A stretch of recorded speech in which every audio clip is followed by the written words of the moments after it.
Sí, hola. Hola.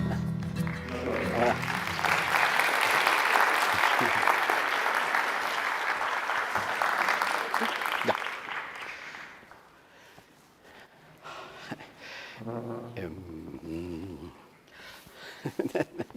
Está genial. Es un motivo de gran alegría poder estar aquí con ustedes. O sea, felicitar a la facultad y al Departamento de Educación de que hayan tenido el coraje de avanzar sobre un ámbito que hasta ahora ha estado como el límite de los ámbitos educativos, que es ver el lugar que tienen las emociones en los procesos de aprendizaje, ver el lugar que tienen las emociones en nuestras vidas. Estamos viviendo una tremenda revolución emocional y en alguna medida los sistemas educativos están como atrasados con respecto a esto. Uno podría decir que las autoridades gubernamentales como que le tienen un poquito miedo a esta energía un poquito loca que son las emociones, y por eso que realmente felicito a las autoridades que han tenido esta voluntad y este coraje de echemos para adelante, exploremos, veamos cómo vamos entrando esto, para darnos cuenta que se trata realmente de un proceso de hablar por fin meterse en una educación de carácter integral. Porque hasta ahora la educación es como disciplinaria y racionalista, y en este momento estamos como en un proceso de apertura hacia una integralidad.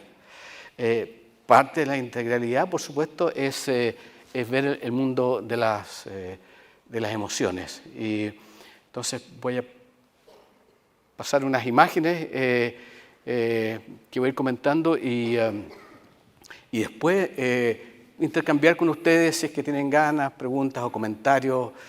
Tomates prohibidos, por favor, pero fuera de eso, todo bien. Entonces vamos a comenzar por algo que ya se sabe y que sabe bastante, independientemente de que no se esté aplicando, pero ya es conocimiento validado, ultra validado. ¿Y qué es esta cosita? A ver.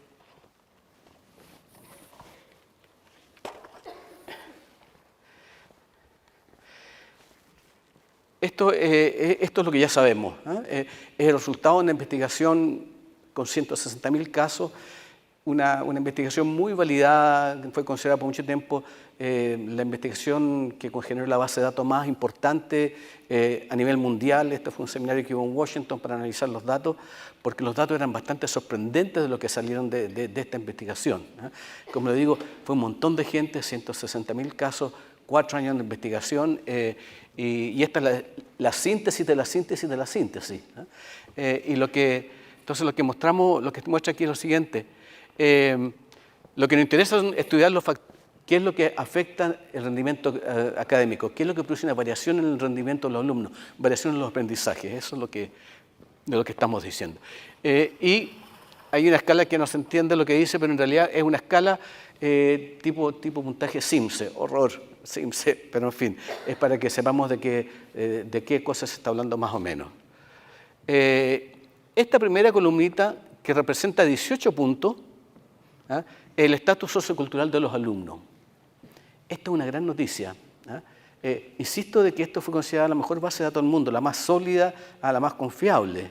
Entonces, como súper interesante constatar que el impacto a nivel sociocultural de los alumnos impacta ciertamente, pero muy poquito. Normalmente lo que uno escucha digamos, la forma de presentar los resultados se presentan por niveles socioeconómicos, algunos hablan como el 60% de la variación de los rendimientos se debe a las familias, etcétera, etcétera. Aquí el impacto del estatus sociocultural es pequeño. Esto es una muy buena noticia, porque quiere decir que no se encuentra ahí la razón principal de la variación de los rendimientos académicos. Esta otra columnita dice ahí, recursos de la escuela, es decir, la suma de todas esas cosas que hay en la escuela, que son escritorios, pizarras, materiales, profesores, formación de los profesores, salarios de los profesores, estilos de gestión, luz, toda esa cosa que puede ser un recurso de la escuela, que son un montón, son como 40 variables distintas. Esa explica, pero también menos de lo que uno esperaba, explica 19 puntos en la variación de rendimiento. Es poco. Sin embargo, ese es el ámbito de la política educativa. Al lado de esto hay otra cosa, una columnita verde, que es el universo de las atribuciones. Esto viene de la disciplina de Francisco, o sea, de la psicología viene este mundo de las atribuciones que da cuenta de 50 puntos, o sea, para los estadísticos 50 puntos es una desviación, 51 puntos. 50 puntos es una desviación estándar y en la literatura de este tipo de investigación se dice que el buen manejo de esta variable en comparación con el mal manejo de esta variable significa un año de diferencia de escolaridad. Como bien impactante eso. Y esto se lee de la manera siguiente. Se refiere a qué atribuyen los profesores el éxito o fracaso de sus alumnos. Y se podría entonces decir, cuando uno ve las distintas variables, se lee de la siguiente manera. Los alumnos que tienen profesores que piensan que el éxito o fracaso de sus alumnos viene de su familia, del estatus sociocultural de su familia, por solo hecho de ese pensamiento, tienen 18 puntos menos que los alumnos que tienen profesores que no piensan eso. Los alumnos que tienen profesores que piensan que el éxito o fracaso de sus alumnos depende de sus propias metodologías, tienen 12 puntos más que los alumnos que tienen profesores que no piensan eso. O sea, es como la actividad del pensamiento de los profesores. Esta otra columna, media moradita roja, el clima emocional del aula. Por sí sola, esta explica 101 puntos de diferencia en el rendimiento académico. Es más, si juntamos todas las 50 variables que se utilizaron en el estudio, explica más que la suma de todas las otras variables. Entonces, uno podría decir, si es que uno logra comprender cómo funciona este tema del clima emocional, uno podría lograr mayores variaciones en el rendimiento que si se aplica solamente con todo el conjunto de las otras variables que estaban tomadas en cuenta. Es muy impresionante esto. Entonces, uno se pregunta, bueno, ¿y qué es lo que es el clima emocional? En esta investigación, el clima emocional del aula es un constructo construido por 3 variables chiquititas. Uno es el tipo de vínculo entre un profesor y los alumnos, el tipo de vínculo entre los alumnos y el clima que emerge de esta doble vinculación. Esa cosa tan sencilla, tan humana, tanto de la relación entre personas, es lo que más explica la variación de rendimientos. Si es que uno lograra entonces comprender una buena relación, cómo tener un buen vínculo en el aula, es como lo primero que hay que comprender para que los alumnos puedan aprender. Entonces, esto es lo que sabemos, ya está, incluso ya sabemos que, les he comentado que no he visto la prueba misma, pero en el SIMS se están poniendo como una de las cosas que hay que observar son los climas emocionales del aula. Para la evaluación de los profesores también está el tema del clima, entonces esto como que ya ha entrado. Ahora, surgió a nivel masivo acá, pero es algo que cualquier profesor lo sabe desde siempre. A mí se me ocurrió poner esta variable por conversar con los profesores y dije, bueno, veamos qué pasa esto si hacemos un estudio cuantitativo así más o menos gigantón como fue este caso. Pero entonces esta fue como la primera vez que se hizo investigaciones de este tipo cuantitativo grande de estos temas y después entonces se ha ido replicando y se ha confirmado investigación tras investigación. Entonces esto es lo que ya sabemos. Entonces ahora lo que sigue para adelante es como decir, los tiempos están cambiando. Hay cambios sorprendentes que están ocurriendo. Y quisiera dar un poquito el marco de estos cambios. Y menciono que son cambios porque, claro, los que nacimos en la primera mitad del siglo pasado, podemos ver que han habido muchos cambios. Los jóvenes entran ahora y creen que las cosas siempre han sido así. No. Las cosas están constantemente cambiando y hay cambios profundos que están ocurriendo en este momento. Entonces, es importante entender un poco la dinámica y el sentido de los cambios que están ocurriendo.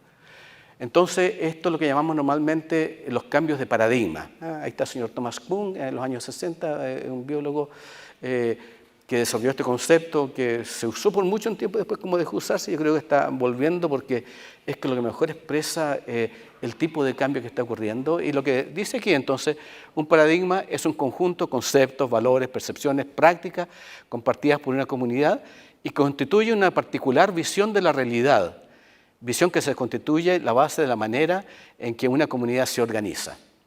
Esto es para la comunidad en general, un cambio que me iba a decir que otra forma de comprender la realidad. En el mundo científico fue por donde se originó originalmente este concepto. Es un conjunto de valores, conceptos, percepciones y prácticas y resultados de investigación que vienen a explicar problemas no resueltos en las visiones anteriores y que es legitimado por estas nuevas investigaciones. Y entonces estamos asistiendo a un cambio de paradigma tanto a nivel científico como a nivel de comprensión de la sociedad. Entonces, voy a caracterizar ahora en qué consiste este cambio de paradigma. Nosotros, en realidad, lo que se ha demostrado todo el mundo de la física cuántica, es que nosotros tenemos una cierta representación de la realidad, no tenemos un acceso directo a la realidad. Nosotros tenemos una representación de la realidad y para representar esa realidad utilizamos metáforas. Entonces, aquí estamos presentando el cambio paradigmático por el cambio de metáforas que están ocurriendo. Hay una metáfora que es la visión mecánica, que viene del mundo newtoniano y que la idea de este glorioso siglo XVII viene desde esa época, con Hobbes, Newton, Descartes, todos estos grandes pensadores que dijeron, miren, el universo se comporta como si fuera una máquina. Podemos observar y entender el mundo Galileo, o sea, como si esto fuera como una máquina, como un reloj que está funcionando. Rousseau, que la sociedad funciona como una máquina, que los seres humanos somos como máquinas, o sea, entonces se utilizó la metáfora de una máquina para comprender cómo funcionaba el cosmos, la sociedad, los seres humanos. Y la visión mecánica entonces tiene, por supuesto, la visión de lo que fuera una máquina. Es como una relación de una máquina como determinista, no determinista. Entonces, la imagen de la máquina implica un foco en la parte. O sea, esto fue bien interesante, o sea, porque uno ve las partes, uno se focaliza lo voy a hacer como comparativamente mejor para que se vaya entendiendo esto. Sí. La visión mecánica es la que está desapareciendo, que ya lleva unos 3-4 siglos dando vuelta, y está siendo reemplazada por una visión orgánica, unos lo llaman ecológica, otros lo llaman sistémica. Esas son como esto es lo que está empezando a predominar como concepto de la realidad. La imagen de la máquina está siendo reemplazada por un sistema en interacción. Entonces, es una visión de la máquina y la visión de un sistema orgánico, una cosa que se va evolucionando, se está moviendo. En la visión mecánica el foco es en la parte, mientras que en la visión orgánica el foco es en el todo. ¿Qué quiere decir esto? Con la focalización en las partes había un desarrollo extraordinario de las disciplinas, cada vez más especializada, cada vez más especializada y cada vez más especializada. El problema es que se ha perdido de vista el todo cuando uno se focaliza en las partes. Entonces tenemos disciplinas muy especializadas, pero que no alcanzan a ver el sistema. Y lo importante es que se está diciendo ahora, hay que tener el foco en el sistema, en el conjunto. Un amigo mío, decano de la Universidad Mayor de Santiago, tuvo un viaje a Estados Unidos, a Europa, y le pregunté, ¿cómo te fue en el seminario? Súper bien, pero me agarré en una sinusitis y estoy bien mal con todo esto, qué sé yo. En Santiago empezó a haber especialistas, los más especialistas, más buenos para la sinusitis, y finalmente dijeron, no te da remedio, hay que entrar a operar esto, es muy complicado. Y entonces, el día antes de ir a la operación, le tocó un chequeo con el dentista, fue donde el dentista, Y el dentista le dijo, ¡oy, pero mira, tiene una muela, te fijas mala y parece que está como infectada, ¿verdad? Y en realidad fue viendo el funcionamiento de la muela que comprendió cuál había sido el origen de la sinusitis. Entonces, ver la conexión de las partes explica más lo que está pasando. Entonces, gran parte del problema que tenemos ahora es que nos damos cuenta, si nos estamos focalizando solamente en lo que está pasando acá y no vemos lo que estamos pasando acá, no vamos a entender lo que pasa acá. Esto es lo que implica eso. Lo que ven, entonces, es como una colección de partes, como una colección de huesos, así, una cosa así. Y lo que interesa en la visión orgánica es la red. Estamos en el mundo de la red ahora. Estamos entrando a este mundo de la red, de la conexión. Las preguntas que uno se hace cuando está viendo una colección de partes, dice, ¿de qué está hecho esta cosa? Y consecuentemente uno se pone a descomponer, a analizar, a medir lo que está viendo y a producir información como desde ese punto de vista. Las preguntas que uno se hace en la visión orgánica es cómo se relacionan las partes, cómo esto está relacionado. Y entonces empiezan a identificar patrones, se empieza a producir síntesis de distintas disciplinas, viene la interdisciplina, la transdisciplina. Entonces viene este proceso como de mirar las cosas desde distintas partes para poder entender lo que está pasando. El foco es en la cantidad. En la medida que uno va descomponiendo, analizando y se pone a medir, lo que interesa es como la cuantificación. Entonces tenemos todo traduciéndose en números. Procesos lo están transformando en cosas que se pueden medir y lo estamos transformando como en números. El foco en la visión orgánica es el foco en la calidad, en la qualia, en la calidad de aquello que estamos observando. El pensamiento es de carácter lineal, o sea, como una proyección lineal de que ocurren, que los fenómenos se comportan, la metáfora es que los fenómenos se comportan linealmente, mientras que en la visión orgánica la visión es no lineal. Esto es importante porque en la visión lineal prevalece la ideología que, por ejemplo, el cambio en educación es un cambio que va a tomar mucho tiempo en una visión orgánica, los cambios pueden ser mucho más rápidos. Entonces vamos a ver qué pasa con el cambio que se quiere introducir acá, cómo cambia esto, como la cultura, las formas de educación, los procesos educativos, las pedagogías, las metodologías, todo eso. El cambio no lineal. El foco es el homogéneo, independientemente de todos los discursos que nosotros escuchamos en el ámbito de la educación, en el fondo, en la práctica vemos que son políticas tendientes a homogeneizar los resultados, homogeneizar los procesos, que todos hagan los mismos procesos. O sea, los instructivos y las instrucciones van por ese lado. Mientras que la visión orgánica es el reconocimiento de la diversidad. Cada uno tiene un mundo como diverso. Y por último, entonces, esto es una cosa reduccionista y esto es una visión reduccionismo propio de la ciencia y la ciencia materialista, y esta es la diferencia en una visión en el mundo orgánico. Ahora, esto que es como bien teórico se traduce en tipos de seres humanos. O sea, este cambio implica que está cambiando, estamos cambiando como en lo que estamos siendo los seres humanos. Entonces, una forma de verlo, el tipo de persona, el tipo de pensamiento que tiene una persona. En la metáfora mecánica tenemos la persona asertiva, racionalista, analítico, lineal. Asertivo, sí, tú puedes, claro, sí. Racionalista, desarrollo de la racionalidad, analítico, que descompone, lineal, que es como de una trayectoria.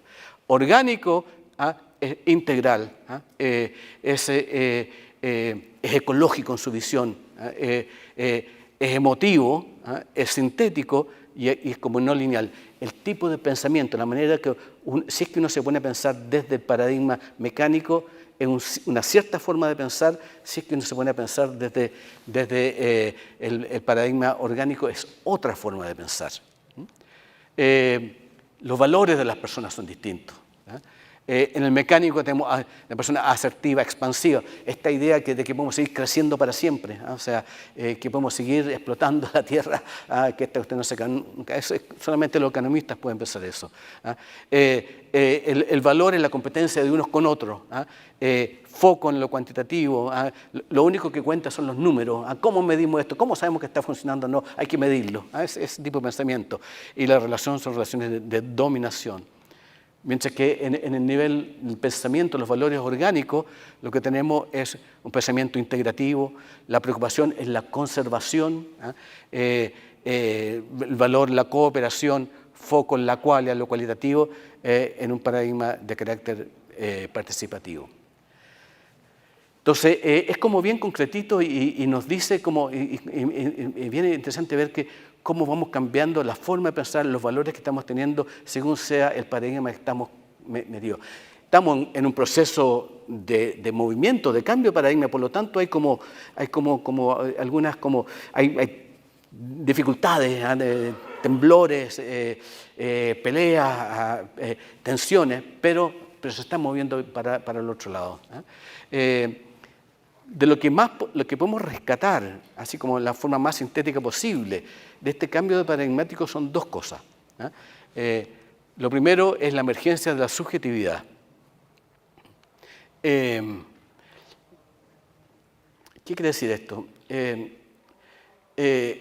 Hasta hace no demasiado tiempo, el pensamiento subjetivo era absolutamente despreciado, porque había que ser objetivo.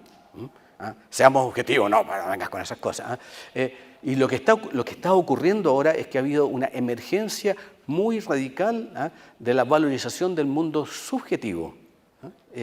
Por ejemplo, si yo quisiera saber qué es lo que me está pasando en la cabeza, bueno, voy a la clínica, estas grandes clínicas que hay en Chile ahora, me ponen a hacer electrodos, me enchufan a un computador y me dan una información increíble, una serie de curvas, mi cerebro que se prende y se apaga, todo el imaging funcionando por todos lados, una serie de líneas, cosas impresionante, impresionante. Una información realmente extraordinaria, impensable 20 años atrás. Pero si además yo quiero saber más de lo que me está pasando, yo voy donde Francisco, le digo, Francisco, meditemos. Entonces cierro los ojos y voy a ver, observo lo que pasa con mis informaciones mentales, observo lo que pasa en el mundo emocional en el cerebro, observo eso y me da una información fantástica también. Entonces estamos viviendo un mundo súper interesante en el cual el mundo subjetivo se está valorando la información que da el mundo subjetivo y que por lo menos uno podría decir es complementaria con la información del mundo objetivo, como si hubiera, en fin, supongamos que hubiera un mundo subjetivo. Entonces es interesante lo que está ocurriendo, esta emergencia del mundo subjetivo, incluso en las disciplinas más racionalistas, como por ejemplo es la economía.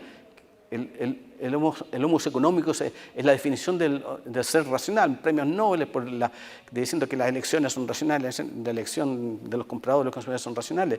Y ahora está súper demostrado que en realidad la elección, primero hay una elección, me gusta y después decido hacerlo. Pero también a nivel macro, o sea, ante la situación económica difícil que está empezando a vivir el país, la gran explicación que están dando los economistas es que hay falta de confianza. Las expectativas de crecimiento no son adecuadas. O sea, el mundo subjetivo irrumpiendo en el mundo de la economía que era otrora la racionalidad misma. Y el otro fenómeno importante que está apareciendo es la conectividad. Vamos a ver quizá un poquito después a esto, pero la conectividad es que, bueno, las redes, las relaciones de los otros, todo el mundo virtual en el cual hemos entrado, siempre ha habido conectividad, pero ahora hay esto que ha ido exacerbándose. Entonces estamos viendo una virtualidad sobre la virtualidad, y eso que se constituye en nuestra realidad de relación. Cualquiera que tiene Facebook sabe de qué es lo que estamos hablando. Entonces aquí yo quisiera como decir, ya que estamos hablando de integralidad, ¿cómo podemos entonces concebir lo que es una forma de ver la integralidad? Entonces, hay un pensador integrativo americano que se llama Ken Wilber, que desarrolló un cuadrante que yo no lo uso para esto, pero a mí me parece muy útil y que sirve para este propósito, y que es lo siguiente. Miren, este cuadrante se le decía, hay una parte que es lo interno y otra parte que es lo externo, una parte que es lo individual y otra parte que es lo colectivo. Eso es como fácil de ver. El individual interno es el yo subjetivo, Es el mundo visto en primera persona singular. Es como yo veo el mundo. Es como cada uno, su yo, ve el mundo. Es el mundo de la emocionalidad. El individual externo es como el objetivo, el ello. Es la perspectiva en la tercera persona singular. Por ejemplo, en la neurobiología. Es como uno estudia el fenómeno neurológico como una cosa en tercera persona, un ello. Yo tengo un sistema neurológico, pero también lo puedo ver como si fuera un objeto externo, lo puedo ver como en tercera persona singular, como ha sido la ciencia newtoniana hasta ahora, pero eso ya se superó. En el colectivo interno es el nosotros, es el mundo intersubjetivo. En la perspectiva en la primera persona plural es el nosotros. Por ejemplo, en la cultura. El fenómeno de la cultura es como bien interesante, porque es algo, nosotros nos identificamos, qué sé yo, como chilenos, eso ya es como difícil, pero igual, como chilenos, nos identificamos con cosas colectivas o de Copiapino, ¿se dice así Copiapino? Hay una cultura que se ha generado acá, con la cual nos identificamos. Está metida en mí, es el nosotros metida en mí, y yo también soy un yo separado, pero también yo soy un yo nosotros. Los hinchas de los equipos de fútbol de repente son individuales, pero también son nosotros, la barra brava o lo que sea. Y ha ocurrido una cosa como muy interesante. Hay una disciplina que se llama la neurobiología interpersonal, lo cual es una casi contradicción en sus términos. La neurobiología es por definición como yo, mi sistema, interpersonal. Que lo que han estudiado es el paso del yo al nosotros desde el punto de vista de la neurobiología y lo han medido. Esto se mide. Hay un yo y también hay un nosotros. Nosotros los que estamos preocupados por la educación, por ejemplo. Somos un nosotros. Hay un nosotros y, por ejemplo, desde el punto de vista de los profesores, no sé si me están mirando o no, pero con aquello que me estén mirando, si nos pusieran acá nosotros unos electrodos y nos conectaran con el computador, lo que describiría el computador es una persona, no los 100, 200 que estamos acá. Esto es muy impresionante, porque no es una volada hippie, no es una volada esotérica, es una cuestión que están estudiando y que lo han descubierto que funciona de esta manera. Yo soy un yo, pero también soy un nosotros. También estamos conectados por algo que es físicamente medible.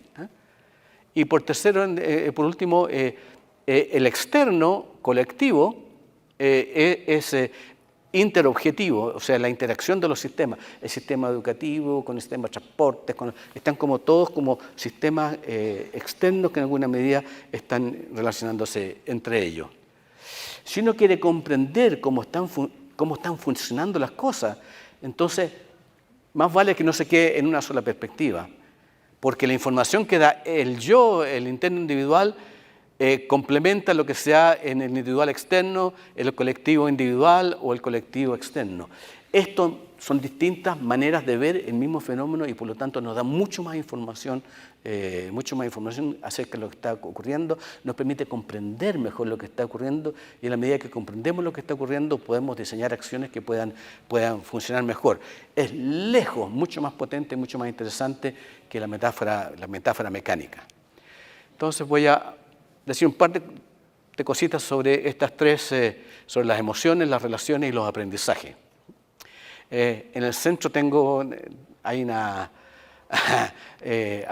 nuez, es un cerebro, y quisiera decir un par de cosas del cerebro. Hasta hace poco, nosotros pensamos el cerebro como esa cosa que está dentro del cráneo. Entonces uno estudiaba, la gran mayoría de los neurobiólogos están estudiando qué se prende con qué cosa, cómo se relaciona, dónde radica tal cosa y por qué se mueven, por qué está ahí y de repente está aquí atrás. Entonces es como una investigación en tercera persona, aquella cosa.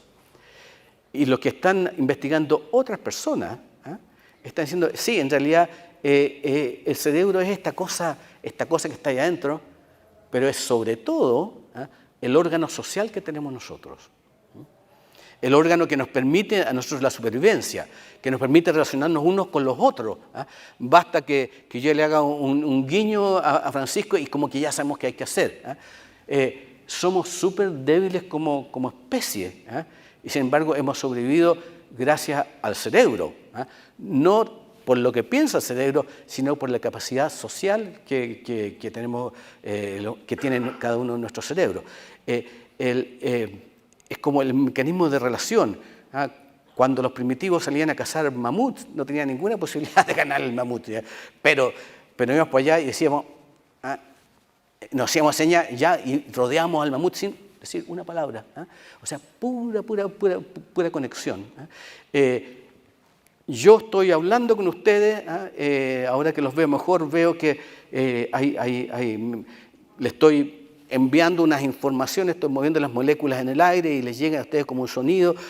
Ustedes están ahí como hasta ahora silenciosos y aparentemente despiertos. Entonces yo veo eso y me viene de vuelta esta información. Entonces lo que estamos haciendo es que hay un proceso de relación que tiene que ver con lo que está ocurriendo con mi cerebro. O sea, estoy dando y estoy recibiendo. Es este proceso de interacción que está ocurriendo, y esto ocurre gracias a este órgano social maravilloso que es el cerebro. Entonces, demos una vueltita a las emociones.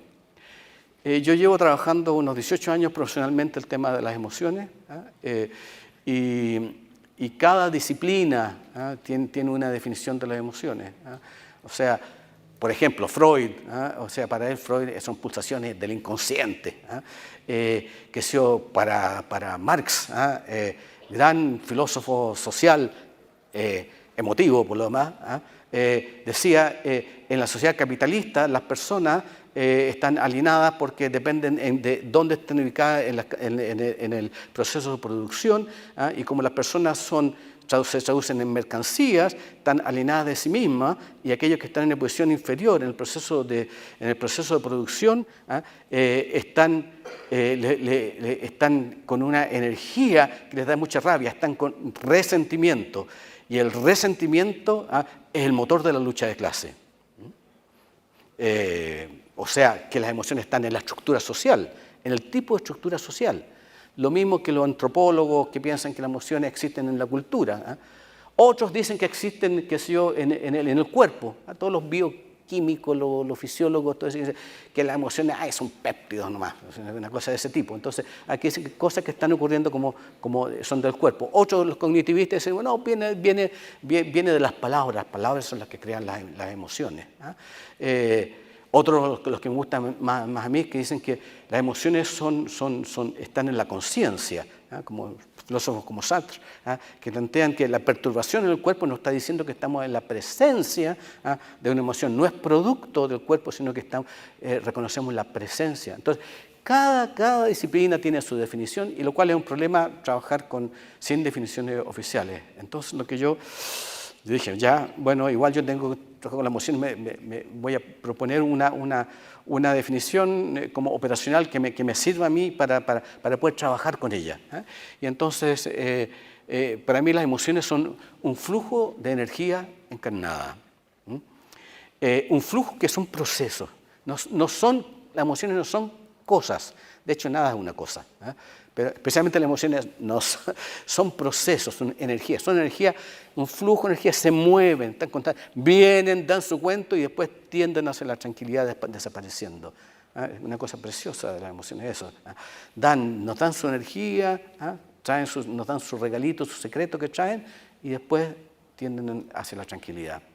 Entonces es un proceso que, a la diferencia de la energía eléctrica,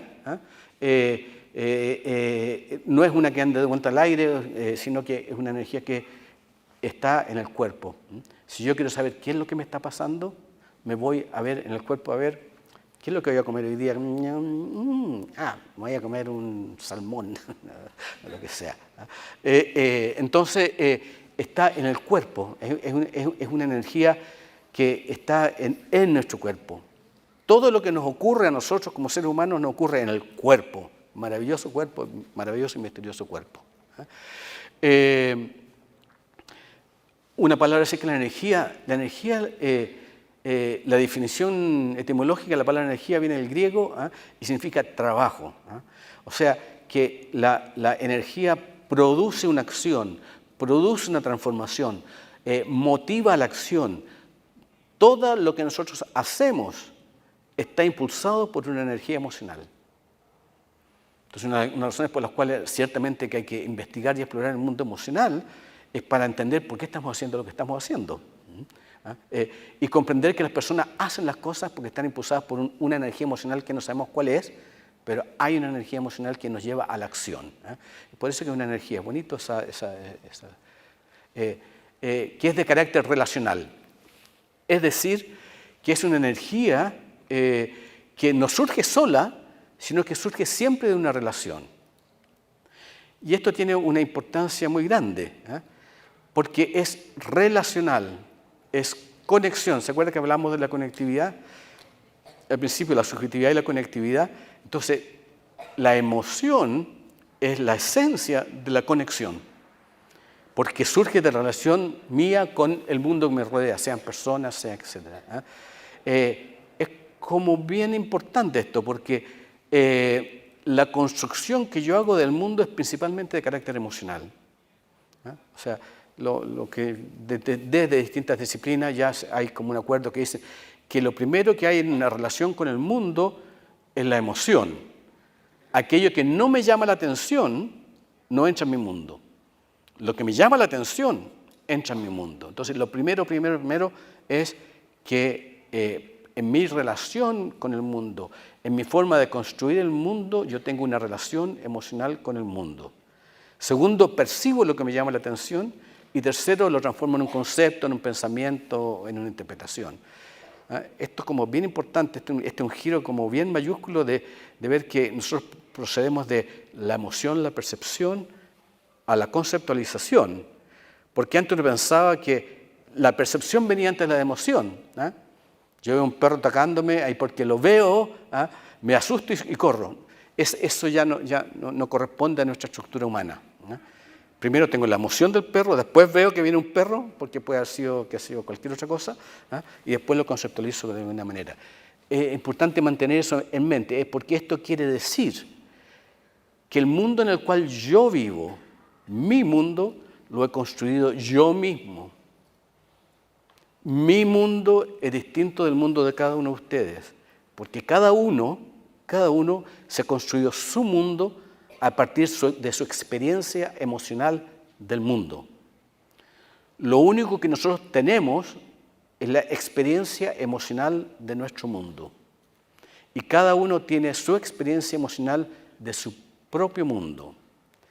Entonces, el tema de la diversidad, visto desde esta perspectiva, no es una cuestión pía, no es una ideología, sino es el reconocimiento de que cada uno de nosotros vive en un mundo legítimo y diferente del otro.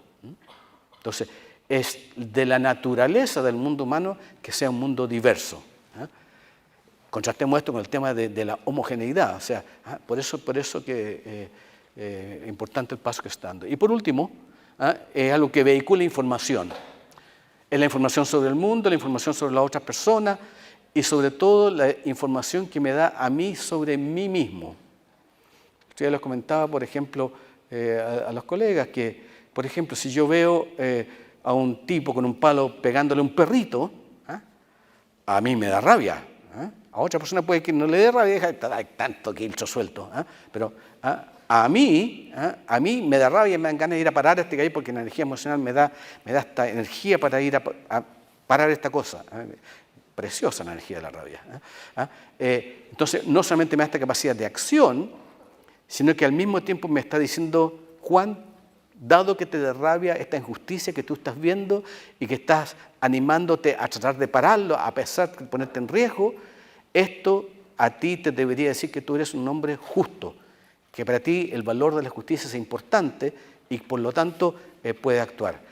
Lo que tienen las emociones todas son magníficas, todas son fantásticas, hasta el odio, hasta la envidia, todas apuntan a un lugar de uno mismo, que nos muestra el camino de qué es lo que hay que estar observando. Bien, las relaciones.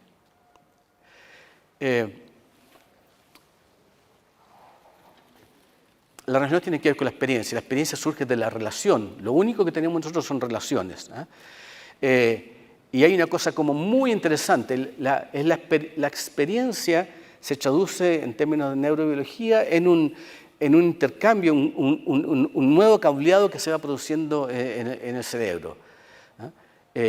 Entonces, por ejemplo, tenemos aquí una serie de experiencias en la escuela, no sé si cosas de coro, jugando fútbol, lo que sea, en el recreo, ¿te fijas? La experiencia en la escuela, por eso los climas de la escuela son como bien importantes. Son la historia que moldea nuestro cerebro. Fíjense que esto es súper nuevo y es impresionante. O sea, la relación que yo tengo con una persona modifica la estructura física del cerebro del otro. El tipo de relación que yo tengo con otra persona modifica la estructura física del cerebro. Entonces, eso no es una cosa valórica nomás. O sea, la estructura misma está cambiando según el tipo de relación que yo estoy estableciendo. Entonces, hay que tener como una atención en eso. Moldea nuestro cerebro, moldea nuestro aprendizaje y por lo tanto moldea nuestro ser. Entonces, un establecimiento educacional desde esta perspectiva es fundamentalmente lo siguiente. Es una comunidad de relaciones e interacciones. Lo que cuando uno mira así en una escuela, lo que ve son todos sistemas de relaciones. En cualquier organización uno ve un sistema de relaciones e interacciones. Lo que es particular de una escuela que son relaciones e interacciones orientadas hacia el aprendizaje. Y donde el aprendizaje depende principalmente del tipo de relaciones e interacciones que se establecen en el establecimiento y en el aula. ¿Sí? Por eso que me parece tan fantástico este proceso que se está iniciando aquí, como de buscar cómo podemos aprender a tener sistemas de relaciones que sean mejores para los aprendizajes. Y la principal dentro de ellas es como los climas emocionales de la escuela, los climas emocionales del aula, lo que vimos al principio.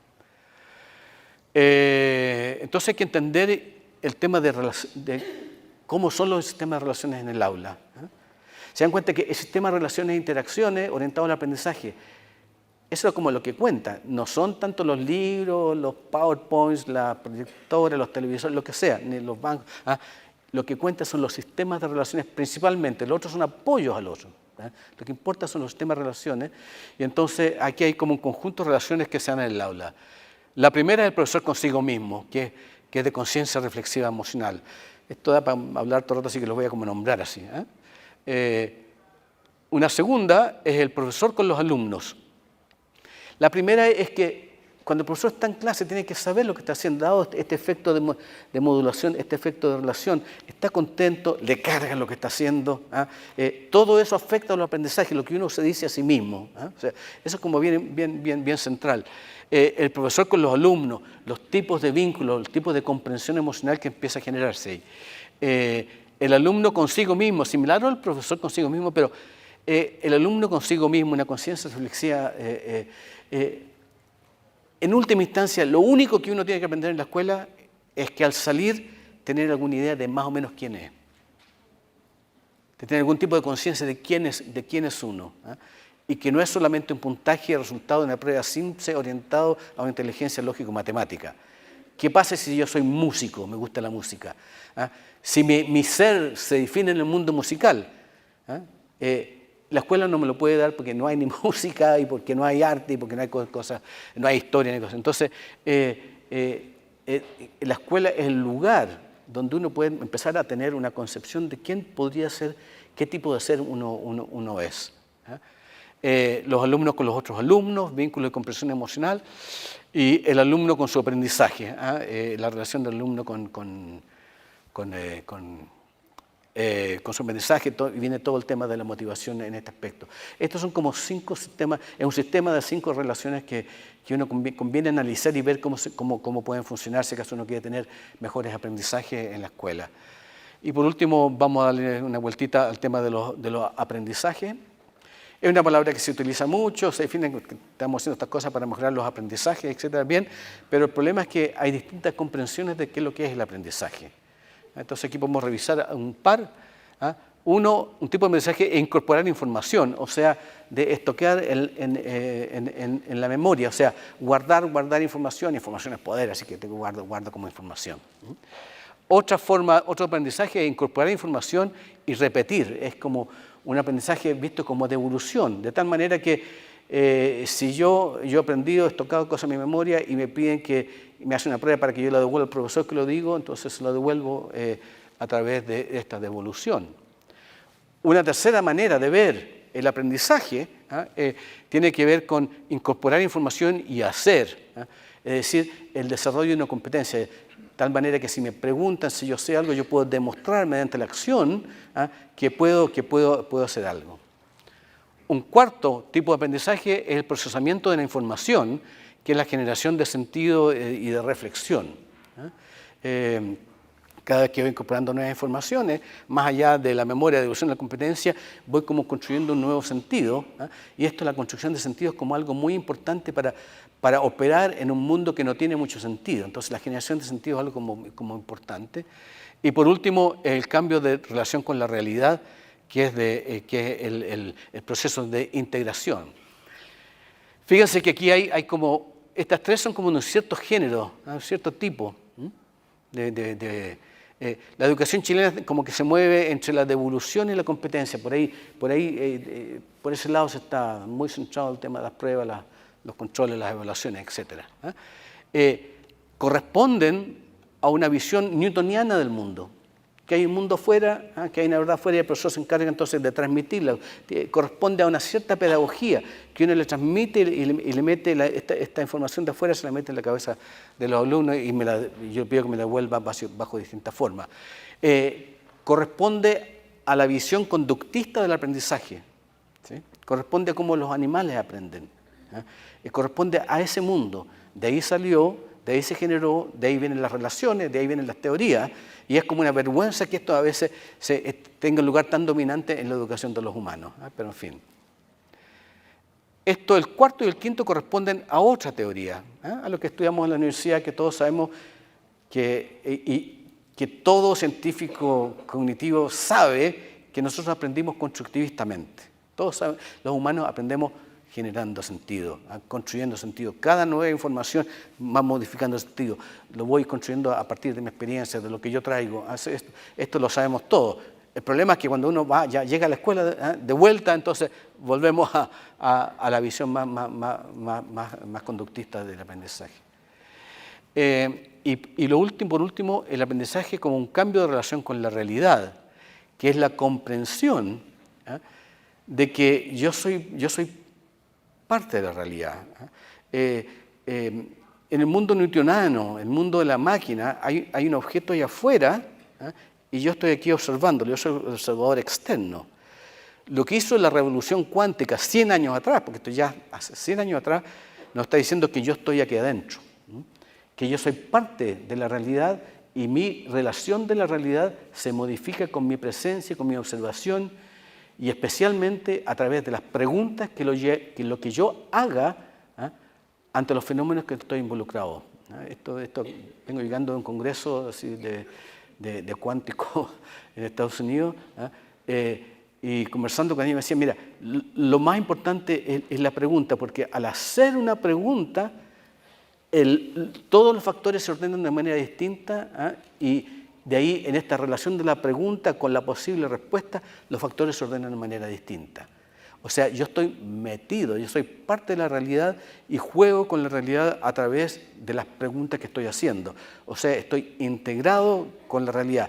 Esto es última ciencia, top level, es así. No hay una realidad afuera y yo aquí una realidad allí y yo aquí sujeto, allá objeto. No, yo estoy metido en la realidad y la modifico en la medida que la estoy observando. Eso es como, igual, impresionante. Y eso es como una forma de aprendizaje notable. Esto le lleva mucha capacidad, mucho poder a las personas, mucha libertad, mucha creación. Y no entendemos, el mundo no está fijo, sino que es un mundo que se va modificando con mi propia presencia. Entonces aquí viene lo importante. Nosotros nos focalizamos en la conducta. Nos interesa la conducta, lo que vemos son conductas. ¿Sí? Y antes nosotros pensábamos que yo reaccionaba a partir de la observación, a partir de lo que yo observaba tenía la conducta. Pero lo que sabemos ahora es otra cosa, que la observación depende de lo que dijimos antes, la emoción, la percepción y la interpretación. Primero la emoción, después la percepción, después la interpretación. Entonces, lo que ha cambiado es que la conducta depende de la emoción, no depende de la percepción ni de la interpretación, depende de la emoción, esta energía que nos lleva a actuar, y la emoción, estamos diciendo, es energía, es relación y es información. ¿Y qué es lo que genera la emoción? Es el anhelo, la aspiración que yo tengo para mi vida, qué es lo que yo realmente quiero. Lo que pasa es que no lo sabemos, pero igual siempre uno está moviéndose hacia un anhelo. El anhelo de enseñar, el anhelo de transformar el mundo, el anhelo de trascender. O sea, entonces uno, consciente o no consciente, está operando desde esta energía del anhelo, que es una cosa como muy, muy sutil, pero igualmente potente. Y una forma más fácil de entrarle al anhelo es a través de las necesidades fundamentales y de los valores, que, bueno, este es como un esquema con nuestra, que es de lo que estamos trabajando en este momento. Entonces, es importante ver que aquí estamos hablando de una teoría de la violencia. Estamos caminando hacia entender el comportamiento agresivo, la violencia, o inversamente, el tema de la convivencia, de la relación no violenta. Porque les puedo explicar, por ejemplo, les contaba a mis colegas esta mañana, todos tenemos la necesidad fundamental de participar, de ser recibidos, de estar acogidos. Y llevamos un seminario de 2 días como súper bonito, yo me sentí muy bien. Me siento también que trato de hacer lo mejor, de que ellos estén bien, que aprendan harto. Realmente me pongo como inteligente, busco distintas formas de actuar, cuento chistes, hago ejercicios, hago exposiciones teóricas, o sea, lo hago para que sea lo mejor porque me siento como parte de este grupo que se fue formando entre ayer y hoy. Pero sin embargo alguien me dice de partida, estaban siendo puras mujeres, me decía, momentito, tú eres hombre, no eres parte de nuestro, además de Santiago, y además qué, entonces, ¿qué me pasa a mí? Yo me empiezo a poner un poquito nervioso, me voy a poner un poquito inseguro, me empiezo a desmotivar, me empiezo como a enojar un poco, y me digo, y puede que hasta se los diga, ustedes no tienen idea quién soy yo, ustedes no saben con quién se están metiendo, así que mucho cuidadito. O sea, ¿cuál es la diferencia de estar como generoso, queriendo entregar y queriendo satisfacer, que aprendan, que realmente capten, o, ojo, tengan mucho cuidado, y uno se pone medio bruto, medio tonto, medio violento? ¿Cuál es la diferencia de la conducta? La diferencia está en el grado de satisfacción del anhelo, y como muy específicamente aquí, el grado de satisfacción o insatisfacción de las necesidades fundamentales. Ahí es donde se juega esto. Entonces, el tema es cómo llegar a esto. Y uno llega a través de la exploración emoción. O sea, si la emoción se construye a partir del anhelo, de lo que pasa a nivel de los valores transgredidos o no transgredidos, de la necesidad satisfecha o no satisfecha, aparecen emociones que son agradables. ¿Sí? Este es el camino para entender la emoción y la conducta. Y también el camino inverso, si quiero saber cuál es el anhelo, cuáles son las necesidades, parto desde la exploración emocional para llegar a la necesidad y a los valores. O sea, esto es como el mecanismo que estamos empezando a trabajar. Entonces, ya que estamos focalizados en la conducta, una consigna es foco en la conducta y no foco en la persona. ¿Qué quiere decir esto? Si, por ejemplo, qué sé yo, Francisco llega, se para y me viene a dar agua y me la bota encima, yo me focalizo en la conducta de Francisco, no en la persona. No, Francisco, eres un torpe, eres un incompetente, no, Francisco no siempre está botando los vasos de agua, yo lo conozco, no siempre está botando los vasos con agua, algo le ocurrió en la conducta, entonces el foco en la conducta, no en la persona, ¿sí? Pero, como estamos en el mundo de las emociones, para nosotros que vivimos en el mundo de las emociones, nos seguimos el principio de no contradicción. En el mundo racional de la lógica, el principio de la no contradicción es crucial, porque si hay contradicción, entonces ya no, perdiste. En el mundo de las emociones no importa. Como les comentaba esta mañana, uno puede amar y odiar a la misma persona en el mismo momento y no pasa nada. Y en nuestra experiencia podemos ver que tenemos emociones completamente diferentes al lado, o sea, porque no hay un principio de contradicción. Entonces, para estos efectos, el foco es en la persona y no en la conducta. ¿Ya? Es decir, la conducta que hizo la persona no es lo importante. ¿Ya? El acto de botar el vaso de agua no es lo importante. El hecho de interrumpir las clases no es importante. Lo importante es qué está pasando en la persona que hizo la conducta. Y como acabamos de ver nosotros, o sea, la conducta es el efecto de la relación vital, viva, que hay entre emociones y anhelos. ¿Sí? Entonces, si es que uno logra comprender que la conducta que nosotros podríamos considerar disruptiva tiene que ver con lo que está pasando emocionalmente y en el mundo de los anhelos de la persona que tuvo esa conducta. La conducta no tiene importancia. Lo importante es saber qué es lo que le está pasando a esa persona en el mundo de sus emociones, en el mundo de sus necesidades. Lo que hacemos hoy día, decimos, se portó mal, Juanito al inspector, fuera. Tenemos una relación de reglamentos, de castigos, de premios, o sea, una conducta completamente externa. Si queremos entender cómo funcionan los humanos y si queremos como mejorar esa conducta, tenemos que tener la capacidad de ver qué es lo que está ocurriendo al interior de la persona, en su mundo de emociones, en su mundo de necesidades, en su mundo de los valores, que lo lleva a hacer lo que está haciendo. Y esto es un universo completamente nuevo y como bien crucial. Y nosotros, para llegar a eso, funcionamos con el concepto de conectividad. Siempre estamos con la conexión, la conectividad. Y tenemos una definición particular del mundo de la conexión en educación. Lo llamamos de la siguiente manera. Es la competencia, es algo que se puede aprender y practicar y uno se puede volver bien competente en esto. Es la competencia de un profesor o una profesora para que el alumno o la alumna sienta, no piense, sienta que está siendo visto, escuchado, contenido, sostenido, sin juicio, sin crítica, por ser él o ella quien es. Es la competencia que ha aprendido un profesor o una profesora, que de tal manera que en su relación con el alumno o la alumna sienta que está siendo visto, escuchado, contenido, sostenido, sin juicio, sin crítica, por ser él o ella quien es.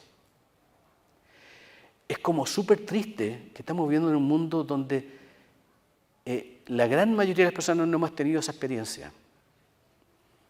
Y pregúntenle a las personas que han tenido esa experiencia, que está siendo, te fijas, hay una relación sin juicio, sin crítica, de contención, de sostención, que yo te estoy viendo, por ser tú quien eres. Lo que le pasa a esa persona es como un desmantelamiento de toda violencia, es una apertura a los aprendizajes, una apertura a la relación, es lo que llaman así como apertura del corazón.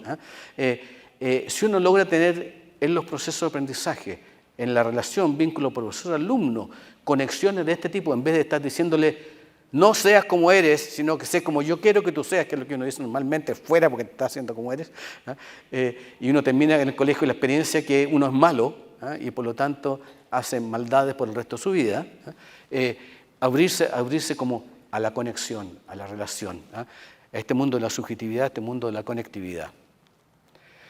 Entonces, la educación emocional tiene esta definición: es un procedimiento educativo orientado al desarrollo de la conciencia y la comprensión emocional, que se presenta en dos direcciones: hacia la conciencia de la experiencia emocional, que es única a cada persona,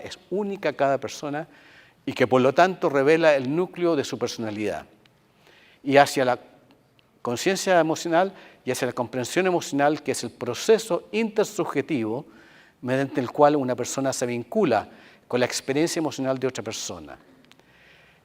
En el desarrollo de la conciencia emocional y de la comprensión emocional requiere el desarrollo de las competencias emocionales de apertura, conocimiento, interpretación, ligación de emoción y razón, regulación, modulación y contención por medio de la escucha de la experiencia emocional. Esta es como la definición de esto estamos hablando cuando estamos hablando de educación emocional. No estamos hablando de inteligencia emocional, que es un cuento conductista. Este otro tipo de cuento. Entonces, la educación emocional es subjetividad más conectividad. Está ubicado en ese espacio. Entonces, por ejemplo, la fenomenología, ¿no?, de la conexión en red. Ahí está. Yo hago la red. Ya. Yo hago la red. Yo decido crear una red de Facebook. Entonces creo, te fijas, de los buenos muchachos. Entonces hago la red. Los otros colegas hacen la red. Pero hay otra dimensión que la red me hace a mí. La red en la cual yo estoy va generando mi propia identidad. Nosotros los buenos muchachos vamos a comer a los buenos muchachos, que es un restaurante que hay en Santiago que se comen en cantidad de cones y somos todos gorditos porque vamos a ese restaurante. Si la red sería, por ejemplo, la red de los esbeltos, entonces iríamos a comer a un restaurante vegetariano y seríamos todos flaquitos. Entonces, esto se ha estudiado como bien específicamente para entender cómo la red genera incluso nuestra identidad física. O sea, la red me hace a mí. Y en tercer lugar, una cosa como ya como de otro nivel, es que la red tiene vida autónoma. Estamos metidos en una red, yo puedo salir de la red y la red de todas maneras sigue funcionando. Es como, por ejemplo, se me viene a la cabeza, ser ministro de Educación en Chile. Ser ministro de Educación en Chile es entrar en una red que es independiente del ministro en cuestión. Independientemente de que el ministro o la ministra piense acerca de la educación, la red comanda. Uno entra y sale y va a seguir funcionando esa red tal cual como está. Hay una inercia, hay una forma de realidad que va más allá de los individuos que la sostienen. Esto es como bien Matrix, si ustedes quieren. Entonces la educación emocional es la subjetividad más conectividad, es la conexión consigo mismo que lleva a la autocompasión y la conexión con el otro que es la compasión. Y aquí estamos como terminando ya. Las preguntas ante la conducta. Entonces la pregunta es, ¿qué le está ocurriendo a ese estudiante que tiene esta conducta disruptiva? ¿Qué es lo que le está ocurriendo? La segunda pregunta es, ante esta conducta que está teniendo, en vez de castigarlo, la pregunta es, ¿qué es lo que quiero enseñarle? ¿Qué es lo que tendría que enseñarle yo al niño que no trajo la tarea?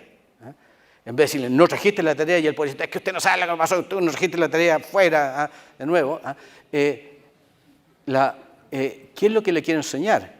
¿Qué fue lo que hiciste ayer? ¿Por qué no hiciste la tarea? Es que fuimos a jugar fútbol con los compañeros y no alcancé a hacer la tarea. Ya. Entonces lo que yo tengo que enseñarle es manejo del tiempo. ¿Se dan cuenta cómo funciona esto? Entonces, no es entrar en el premio y castigo por haber tenido una conducta específica, sino que ante esta conducta, ¿qué es lo que yo quiero enseñarle? Tomando en cuenta que yo me relaciono no con la conducta, sino que con lo que le ocurre a la persona. Y por último, metodológicamente, ¿qué es lo que yo hago? Entonces, para terminar, lo que sabemos ahora, este cuadrito que vimos al principio, lo que ha pasado con estos cambios de paradigma es como súper interesante, porque esto independiente del paradigma, estos son los resultados de investigación seria. Ambas, las reinas de la cuestión, o sea, las atribuciones y el clima emocional del aula, si uno manejara bien estas dos variables, en comparación con aquellos que la manejarían más, habría una diferencia de 3 años de escolaridad. Son 153, 4 desviaciones puntajes, 3 desviaciones estándares. Lo interesante que esto viene del mundo interior. No viene, y este es el mundo exterior. Lo interesante es que el gran poder de aprendizaje, lo que está demostrando, lo que produce los aprendizajes, ocurre en lo que ocurre en los mundos interiores, en la subjetividad y en la conectividad. Un mundo que había sido completamente despreciado hace poco y del cual nos hablaba Francisco recién al principio. Entonces, hay una emergencia muy poderosa para el mundo de la educación, es poder entender, entrar en comprender el lenguaje de la interioridad, comprender cómo funciona esto, porque ahí está la clave de mejorar los aprendizajes, ahí está la clave de generar mejores sociedades, ahí está la clave de trabajar hacia los anhelos de los que estamos en esta profesión. Entonces, esa es generar la competencia para operar en el mundo de la interioridad. Y lo que también está bastante demostrado es que el desarrollo personal genera desarrollo social. El desarrollo personal es como la posibilidad de generar seguridad, seguridad de los alumnos. Las aulas son áreas de inseguridad. La violencia, la dureza de unos con otros los alumnos es muy grande, es muy inseguro. Entonces, generar fortaleza, generar seguridad. Cuando uno está como seguro, uno puede entrar en relaciones sociales mucho más adecuadas. Y lo que está mostrado entonces es que el desarrollo personal lleva al desarrollo social, y el desarrollo social lleva al desarrollo académico. Al revés no funciona. El desarrollo académico no lleva al desarrollo social y no lleva ciertamente al desarrollo personal. Muchas veces el desarrollo económico lleva a la colusión, a ese tipo de cosas. Entonces, eso es todo. Muchas gracias.